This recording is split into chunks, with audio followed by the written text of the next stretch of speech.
UP में बिगड़ी बात, अखिलेश हुए नाराज। बिहार में फंस रहा पेच, कांग्रेस के लिए इंडिया गठबंधन चलाना आसान नहीं। बिहार में 4 फार्मूले पर हो रही चर्चा। जैसे वहां बटेंगी सीटें, वैसे ही देश भर में होगा बंटवारा। लेकिन 2 जगह अटकी बात। लालू विधानसभा में आगे तो नीतीश लोकसभा में अव्वल। कांग्रेस के लिए हर तरफ खाई, किसके हिस्से आएगी कितनी सीटें।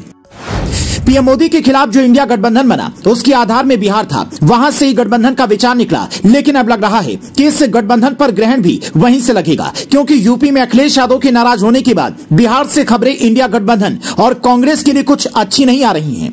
कागज पर देखें तो आरजेडी, जेडीयू, वाम दल और कांग्रेस की एक साथ चुनाव लड़ने के बाद जातीय समीकरण में एनडीए से काफी आगे दिखती हैं। पर यहां चौंकाने वाली बात तो यह है कि वोट फीसी में आगे रहते हुए भी अभी तक बिहार में ही यह फैसला नहीं किया जा सका है कि कौन दल कहां से और कितनी सीटों पर चुनाव लड़ेगा।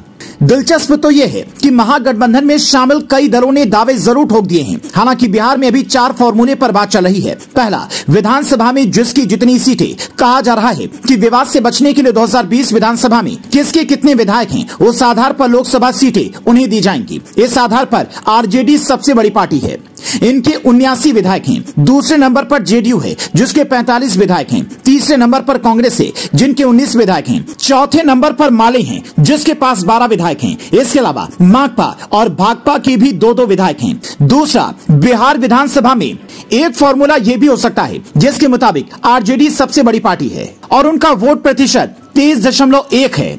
जेडीयू को पिछले विधानसभा चुनाव में 15.42% वोट मिले थे। वाम दलों को मत तो 1.7% मिला, मगर सीट सिर्फ 12 मिली थी। कांग्रेस को लगभग 6% वोट मिले थे और सीटें 19 थी।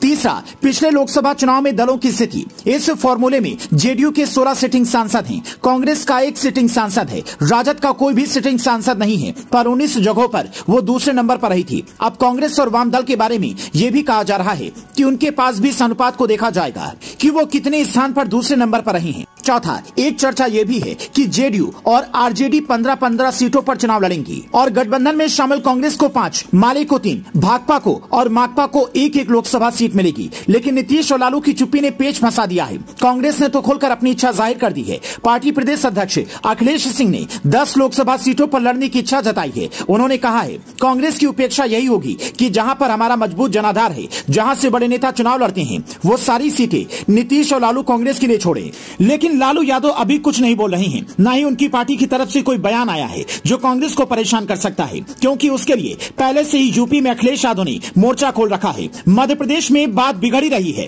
तो जो गठबंधन पीएम मोदी के खिलाफ एनडीए को हराने के लिए बना है, उसमें कांग्रेस ऐसी पार्टी है जिसके लिए हर प्रदेश में मुश्किलों की भरमार है। दिल्ली और पंजाब में अरविंद केजरीवाल बैठे हैं, बंगाल में ममता है, तमिलनाडु में स्टालिन है। इन सब मुश्किलों से पार पा गए, तब तो बाकी किसी के बारे में सोच पाएंगे।